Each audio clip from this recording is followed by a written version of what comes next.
Hey everyone, it's Bill here. Thank you first off for purchasing, or at least considering purchasing, my 69 Camaro floor template to cut out the 4-speed hole.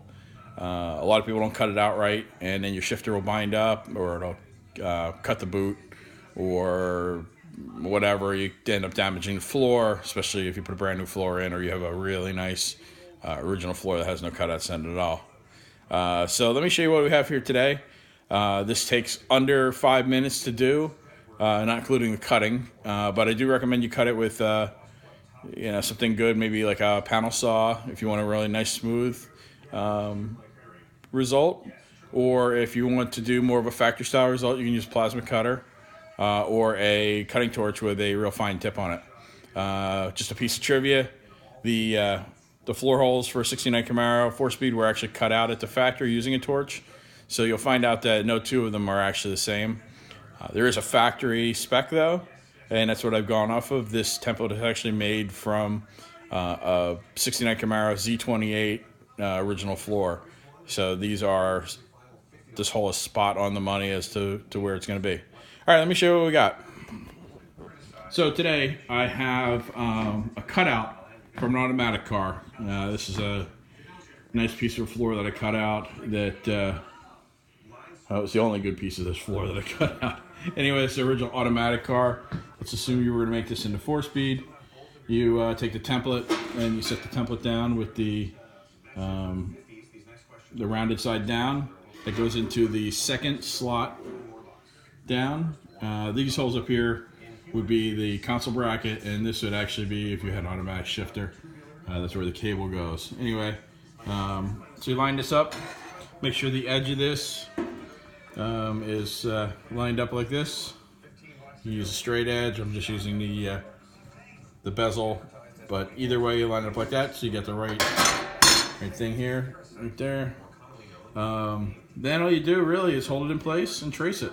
So what I'm going to do here is I'm going to trace this. I'm going to set the phone down, I'm going to trace it, and then I'll show you the result of that, and then we'll do the next piece to finish it up, and I'll show you that as well. All right, hang in there.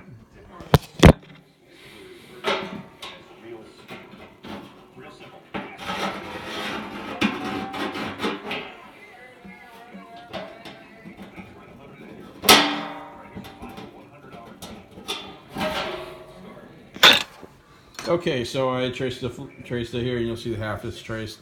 You'll see the marks right here also, there, and over here. It's really hard to see on here, right there. On where to line the rest of it up. And then what you do is you take the template here, you flip it over, and you line the holes back up over here. So that one's going to line up there, and that one lines up there. And you hold the template and trace the rest of it. So give me a second, I'll trace that.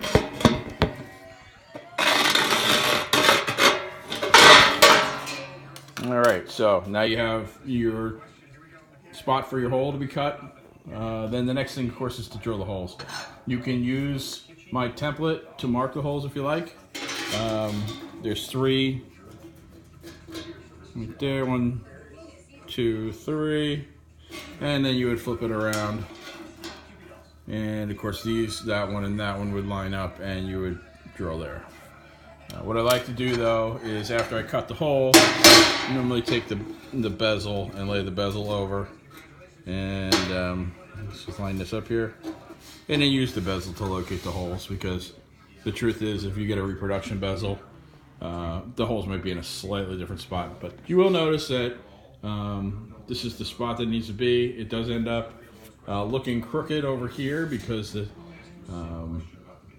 tunnel is tapered, but you'll notice that it is actually straight, and it is offset a little bit as well. But this is the correct spot.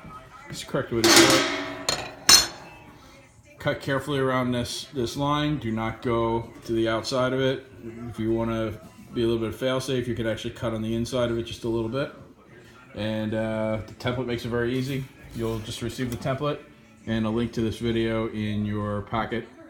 And that's really about it. So pretty simple. Thank you very much for watching. You can comment down below if you need to. If you have any questions or whatnot, I'd be more than happy to answer.